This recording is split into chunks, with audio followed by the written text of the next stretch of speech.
ভাই না আমরা একটা মুরগি পাইছি ভাই ভাই রেস্ট করে নাও চল খারাম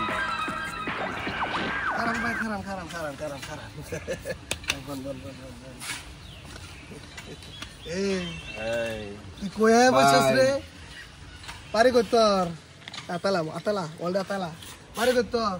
তুই চিনস আমারে ভাই এই এলাকার অত্র এলাকার টপ গ্যাং লিডার ভাইয়ের হুকুম ছাড়া টাকা আছে পাতল না তুই এনে বাইরের জায়গায় বসছস তুই জানস দিনে দিনে তোরে হালাই দিমু দিনে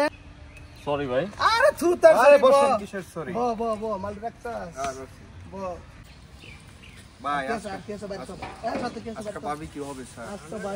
ভাই কেন যাব আজকে বারবিকিউ হবে আরে উঠছেন নাকি